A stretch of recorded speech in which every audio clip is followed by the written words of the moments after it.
ungasikhumbuza iqalephi ludaba lo? Udaba lami lwenzeka ngonyaka 2022 ngomhla ka-13 April. Endaweni yaseMagwaveni la ngihlala khona uThongathi. Yeah. Endlini la ngangiqashe khona la ngangihlala khona.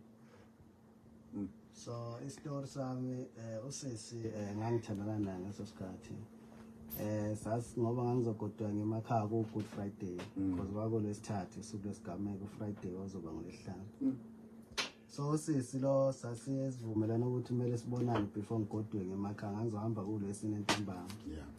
So savumelana. Me ngafika ngibuye emsebenzini ntambama kulesithathu. Wafika emva kwami endlini angihlali naye uhlala kwelinye iflat khona lapho Thongathi.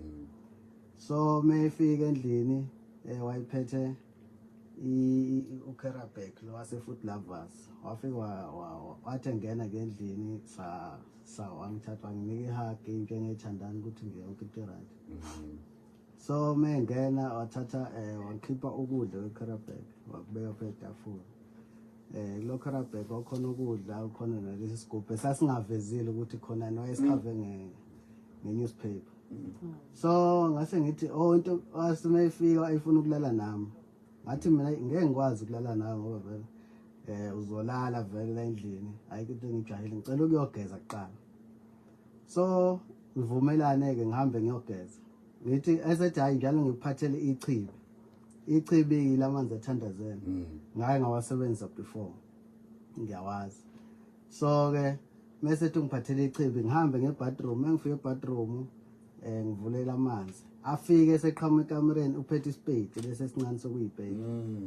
Mase ngithi mina hayi lo ngila ngithi ngithatha ispade ngalesi sikhathi ngithi ngiyasifaka ngemuva engishisa lento le.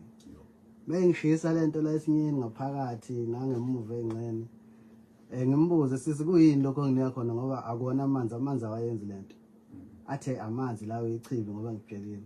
So ngathi mina akona amanzi lawa lento yayingishisa ngaso umzuzu lo ngoba ngangithi ngizama ukuyikhipha ngemuva ingaphumi ingishisa lento. Ngase ngithi sisicela ungidlulisele ifoni yami ngikwazi ukufonela umngane ukuthi angise clinic because ngangifuna iclinic same time. Ngibona ukuthi indlela engasizakala ngayo. Usisi wangena ekamereni wathatha ifoni yami wathatha isikhwama sakhe waphuma endlini wayikhuluma nefoni